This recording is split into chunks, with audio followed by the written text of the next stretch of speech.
Bonjour, bienvenue pour ce message du jour. C'est une journée spéciale aujourd'hui, c'est la journée du Vésac, la pleine lune du Taureau. Et j'ai sorti un jeu très puissant qui s'appelle le Sigil des cœurs angéliques. Et c'est pourquoi j'ai déjà retourné les cartes pour prendre le temps de m'en imprégner d'abord avant d'en retirer le message.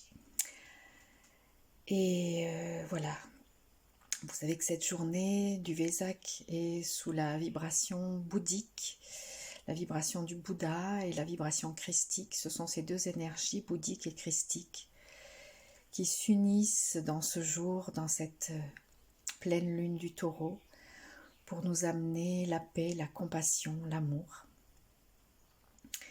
Donc c'est une très très belle journée et une puissante journée, un puissant portail énergétique que nous vivons aujourd'hui.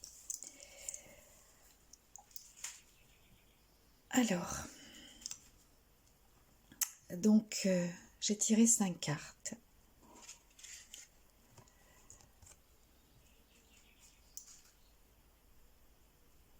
Celle-ci c'est Jophiel. L'aventure, aventure. La deuxième carte, c'est également l'ange Jophiel.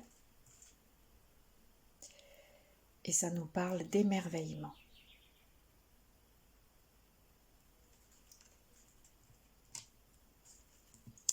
La troisième carte, Chamaël, génie.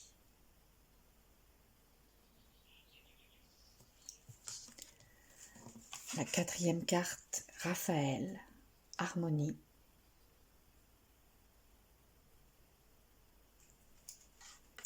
Et la cinquième carte, Zadkiel, bien-aimé.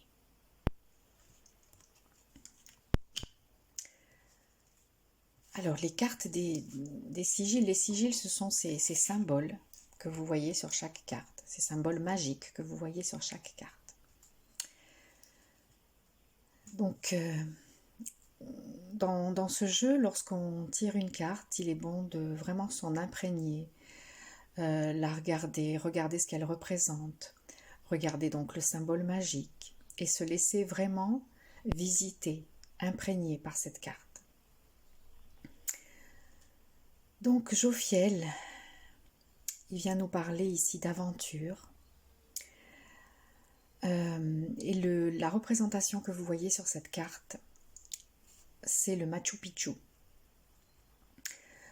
Donc cette carte, elle nous parle à la fois d'aventure intérieure et extérieure. Elle nous parle de pèlerinage, de connexion aux sites sacrés. Et le Machu Picchu est un des sites originels de notre histoire humaine. C'est pourquoi il attire tellement de personnes. C'est un lieu hautement vibratoire. Et vous pouvez peut-être vous y être rendu déjà ou avoir envie de vous y rendre.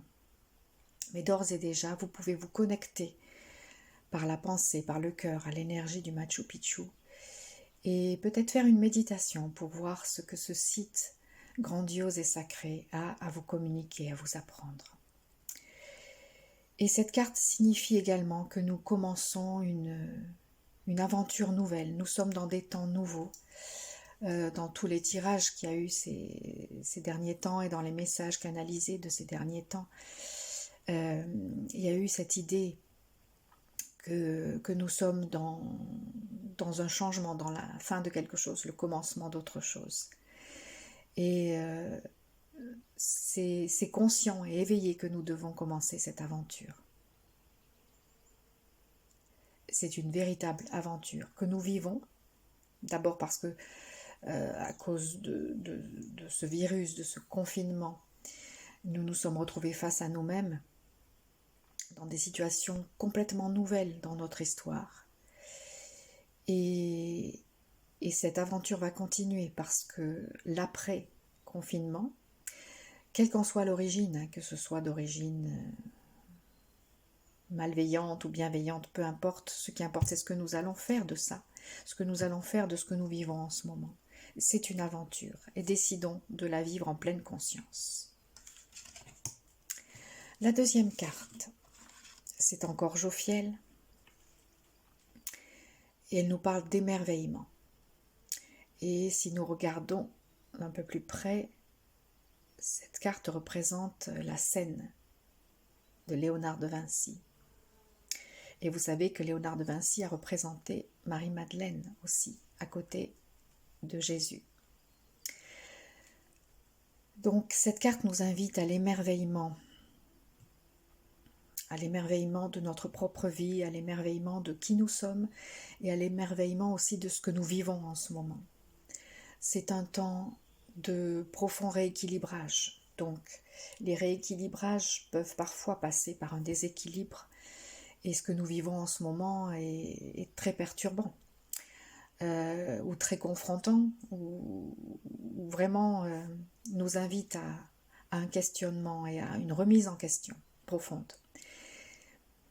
Mais nous devons vraiment accueillir ce qui se passe en ce moment comme une opportunité de changement, une aventure, on l'a vu dans la carte précédente, et nous émerveiller de ce qui se passe, et nous émerveiller d'être là, d'être incarné, présent dans ce qui se passe en ce moment, parce que nous l'avons choisi, notre âme a choisi ça. La troisième carte, avec l'ange Chamaël. Et si vous regardez donc ce qui est représenté sur cette carte, à part le symbole magique du sigil, c'est le génie, avec Tesla, avec Einstein. Donc cette carte, elle nous parle aussi de notre propre génie, de notre capacité à recevoir l'inspiration divine et à la mettre au service de notre vie et de la vie de nos frères humains. Et ce génie, chacun de nous en est capable. Nous pouvons, dans ces temps nouveaux, dans ces temps de profond bouleversement, dans ces temps d'aventure, d'émerveillement, nous reconnecter à notre créativité et à notre génie, et vraiment avoir foi en notre capacité de manifester notre génie et notre créativité. Laissons-nous inspirer par ces deux êtres qui ont changé l'histoire de l'humanité, chacun à leur façon. Nous pouvons les invoquer aussi quand nous avons besoin d'inspiration et de nous reconnecter à ce génie, à notre propre génie. La quatrième carte nous parle de guérison. Nous sommes avec l'archange Raphaël, le médecin céleste. Cette carte parle d'harmonie et elle représente un arbre. Et elle représente aussi les mains de la terre-mère qui soutiennent toute vie. Les mains de Gaïa. Laissez-vous imprégner de cette vibration de guérison, parce que cette période que nous vivons est aussi une grande période de guérison. Vous savez que tous les soirs, je fais en ce moment la méditation de la guérison sur le groupe Facebook de méditation et de guérison. Et nous travaillons chaque jour avec cette énergie, ce rayon vert de la guérison et avec l'archange Raphaël. Et nous recevons et nous envoyons cette énergie de guérison pour nous-mêmes et pour toute la terre, pour tous les humains, pour le règne animal, végétal, pour le règne minéral. Voilà, imprégnez-vous de cette guérison et diffusez cette énergie de guérison autour de vous. Enfin, la cinquième carte, avec l'ange Zadkiel. Et la licorne nous parle du bien-aimé. La licorne représente la pureté. Le bien-aimé, ça nous parle d'amour, évidemment. Donc cette carte nous invite à retrouver la pureté de l'amour sans condition, de l'amour vrai, que ce soit dans notre relation amoureuse, dans notre vie amoureuse, mais que ce soit aussi dans notre relation tous les humains qui nous entourent, que ce soit dans notre relation à toute la planète, à tout ce qui nous entoure et à tout ce que nous vivons en ce moment. C'est le moment de nous reconnecter vraiment à la pureté de cet amour originel, de cet amour inconditionnel.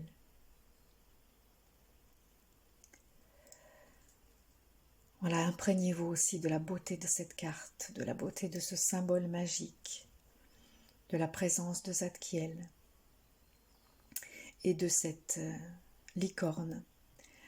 Alors, on dit que les licornes n'existent pas. Elles font partie du monde féerique et elles existent. Et on peut se reconnecter à elles aussi. Elles sont à nouveau plus présentes sur notre terre, comme tous les mondes, comme tous les règnes, les dévas, les esprits de la nature. Et ces esprits de la nature se rapprochent de nous à nouveau, reviennent sur cette terre parce qu'ils sentent que le changement est en cours et se rapprochent à nouveau de nous. Voilà, c'est un message très riche, très intense et très dense que nous recevons pour cette journée du Vésak, que je vous souhaite vraiment de vivre en pleine conscience, dans la joie, dans la sérénité, dans l'amour, et vivez vraiment pleinement cette aventure, aujourd'hui et dans les jours qui viennent. Voilà. Laissons-nous bénir par l'énergie des anges, par l'énergie des sigils. Laissons-nous bénir par l'énergie de Bouddha et l'énergie du Christ. Et commençons le cœur léger et joyeux, cette aventure du nouveau monde. À tout bientôt pour la suite de nos aventures.